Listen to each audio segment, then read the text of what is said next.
reforma administrativa e a taxação das grandes fortunas.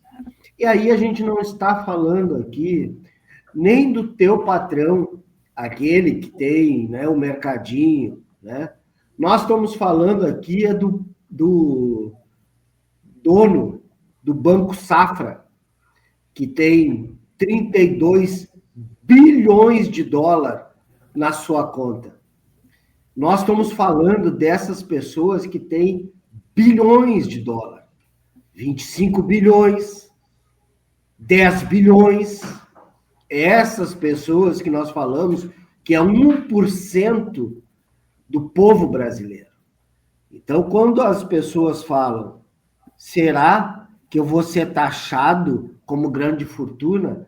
Não se preocupe que se você tem um carro importado, né, ou um carro qualquer, você tem um apartamento, você emprega aí algumas pessoas, você não é... O plebiscito ele vai até o dia 7 de setembro, né, data marcante, tá?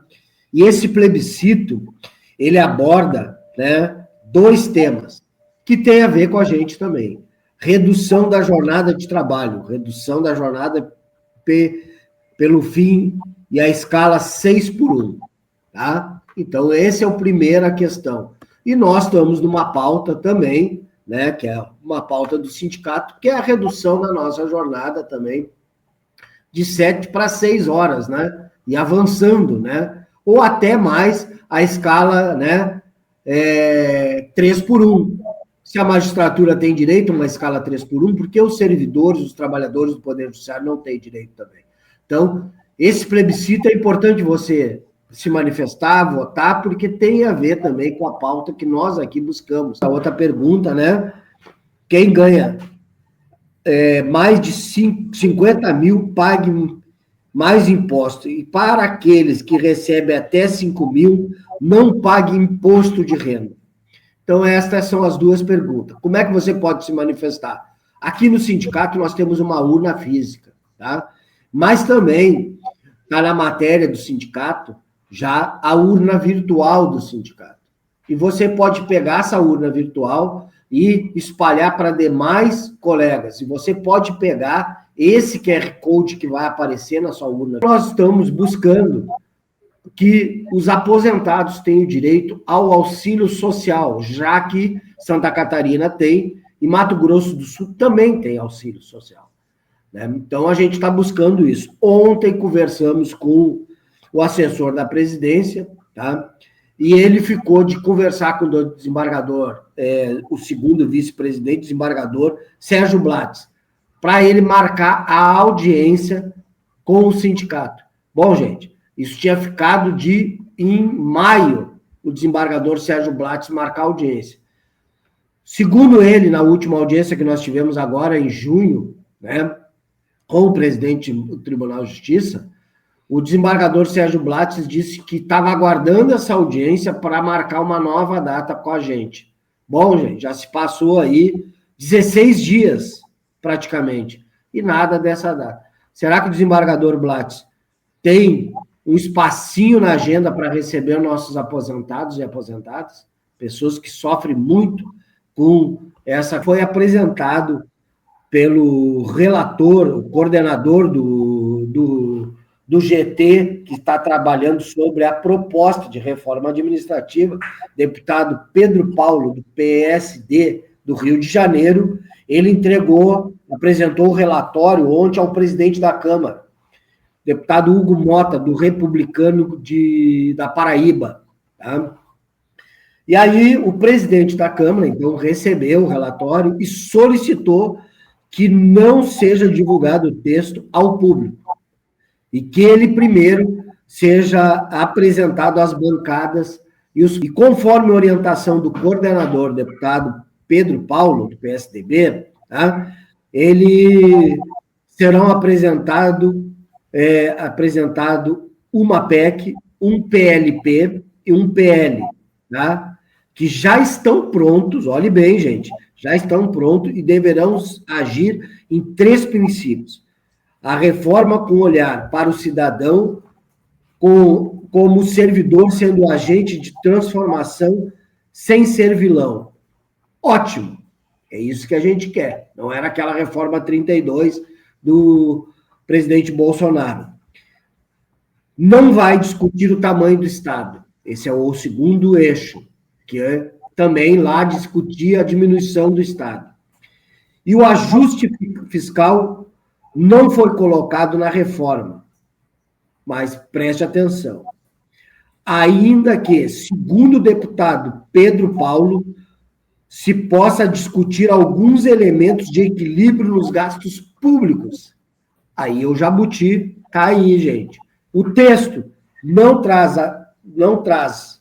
né, o texto e não trazer a meritocracia e metas para os servidores. Isso vai estar no texto, que ele já apresentou ali nos 3, PEC, PLP e PL.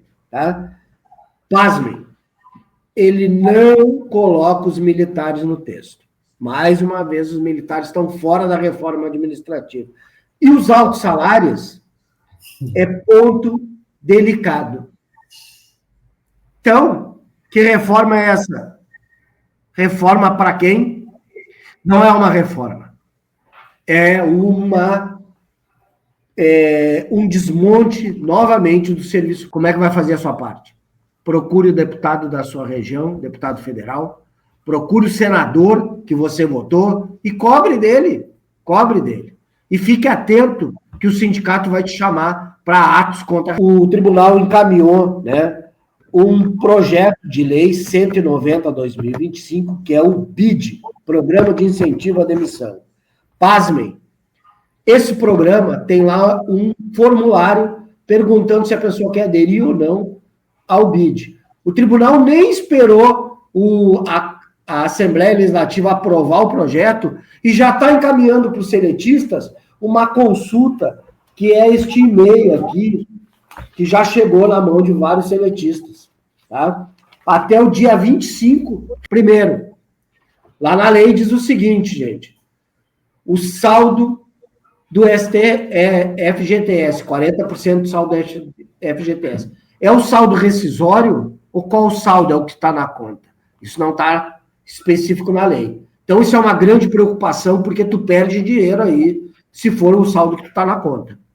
E a lei diz que é um saldo rescisório, quando é rescisão contratual. Outra questão que diz lá na lei, que não está na lei, é quem vai homologar a tua rescisão, quem vai acompanhar a homologação da tua rescisão. Seria o sindicato. O tribunal está se usando da reforma trabalhista que beneficia a patronal para não colocar o sindicato como agente. E nós estamos questionando isso e queremos que seja feita uma retificação disso. E o último é o quê? Para tu aderir qualquer PDV, né, que é um PDV, o nome disso, Programa de Incentivo à Demissão, para tu aderir esse programa, tu teria que saber o cálculo. Quanto é que tu tem direito a receber? Para fazer a escolha, gente. O tribunal não apresentou isso. Se até lá, dia 25, não ocorrer essas questões, o sindicato provavelmente vai colocar uma orientação para tu uniformizar a resposta por e-mail, porque não houve resposta, se não houver resposta do nosso ofício. São 10 ações em cursos hoje. Às vezes o pessoal pergunta para nós, mas o sindicato entrou com a ação tal? Sim. São muitas ações, inclusive tem uma em breve que a gente deve ajuizar. Então, o número vai aumentando. Tá? Tem um aspecto importante. Existe sempre uma escolha estratégica sobre o ajuizamento da ação, ou individual ou coletivo. Tá? Isso muitas vezes envolve o trâmite processual da ação. Tá? Então, por vezes, por uma opção estratégica, se adota uma ação individual para que se possa ter uma tramitação ou mais célere, ou visando uma jurisprudência mais favorável, ou se adota, por outro lado, uma ação coletiva da mesma forma, visando, por exemplo, alcançar as instâncias superiores através do remédio processual que é é entendido mais adequado. Então, por isso que existem temas que acabam sendo tratados em ações coletivas e tem temas que acabam sendo tratados em ações individuais. E dentre as ações coletivas que o Sindjus tem hoje ativas, eu destacaria 4, né, dessa lista que nós temos, porque elas são bastante representativas, né, e são bem significativas para os servidores. Então, dentre elas, uma delas em especial para os seletistas, na verdade impactam os seletistas, que é o direito à concessão de licença-prêmio para os seletistas do TJ. Tá? Nós temos uma legislação que, para manter, que assegurou a contratação dos seletistas, assegurou as vantagens dos seletistas, e originalmente ela estendia e tratava de forma igualitária os seletistas no que diz respeito à licença-prêmio. Tá?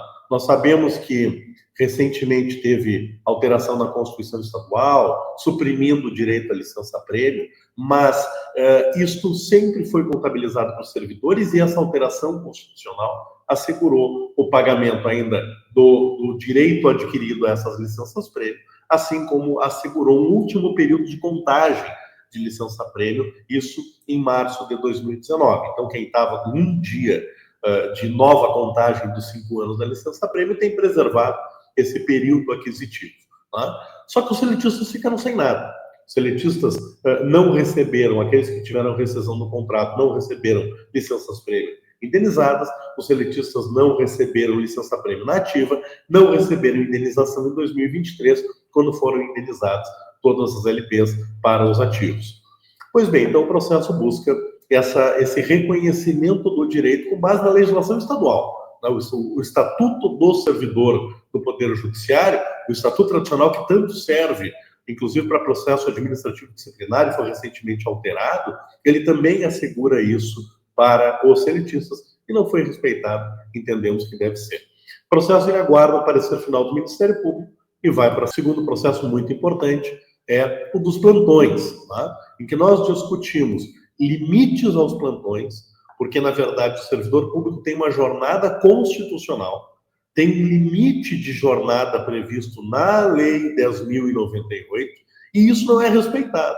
Tá? Eu entro no plantão, não sei que hora saio e já começo a trabalhar no dia seguinte, quando eu vejo, estou trabalhando, misturando plantão, serviço na ativa, e não tenho descanso. Tá? Não tenho nenhuma possibilidade de intervalo, ainda mais nas comarcas com poucos servidores. Então, busca-se não só um pagamento de horas extras, como o reconhecimento do horário noturno e o reconhecimento das parcelas correspondentes, assim como a limitação da jornada. Deve ser respeitada essa limitação constitucional na jornada, ainda que tenha a GDI, né, que é a extensão da GDI para os servidores aposentados com paridade. Tá? A GDI ela reúne todas as condições para dizer que ela é extensível nos termos da garantia constitucional da paridade. Ela é linear, ela é para todos, é o mesmo valor, independente do meu esforço individual para a obtenção da premiação no CNJ. Tanto é verdade, que o servidor pode ter ingressado no ano posterior ao da premiação e ele, que não contribuiu no ano da premiação, ele ganha a GDI da mesma forma. Tivemos algum caso? Tivemos vários casos. Muitos servidores ingressaram. Mas e nos afastamentos? Também é assegurado. Então, a GDI ela é uma parcela paga de forma linear. Se paga para todos os ativos de forma linear, deve ser paga conforme o entendimento do Supremo Tribunal Federal para todos os aposentados com direito à paridade constitucional. O processo também está em etapa final. O dos plantões, eu não falei, ele está em prazos memoriais, em breve vai para a sentença.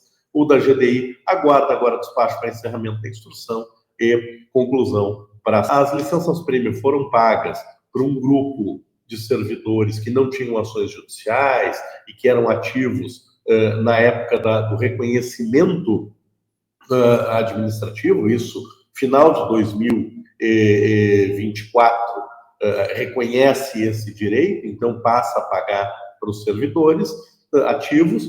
Para os que tinham ação judicial, há ainda um processo de identificação no DIGEP, que eu vou tratar a seguir especificamente sobre essas questões individuais. Para os aposentados, não há previsão de pagamento, também vou abordar, mas aqueles que receberam esses valores, receberam com defasagem. Quem recebeu os valores, recebeu sem a devida correção prevista na Constituição Federal. Tá? Então, há uma diferença significativa para todos esses servidores, que, embora já tenham recebido administrativamente, farão jus, se assim for entendido no processo, ainda há uma diferença que poderá ser pleiteada futuramente. Esse processo, ele segue em instrução, tá? Já teve manifestação do Estado, e agora, em breve, deve também encerrar a sua instrução e ir para... A gente fica à disposição, a assessoria jurídica do sindicato está aí para atender essas demandas. Tá? Se vocês tiverem alguma dúvida adicional, podem procurar o sindicato, o jurídico do sindicato, podem procurar o escritório diretamente, através dos nossos contatos. E quanto a esses requerimentos administrativos também, tá? A gente fica à disposição, aguardo o contato de vocês e espero que a gente possa obter o reconhecimento do direito o mais rápido possível para todos.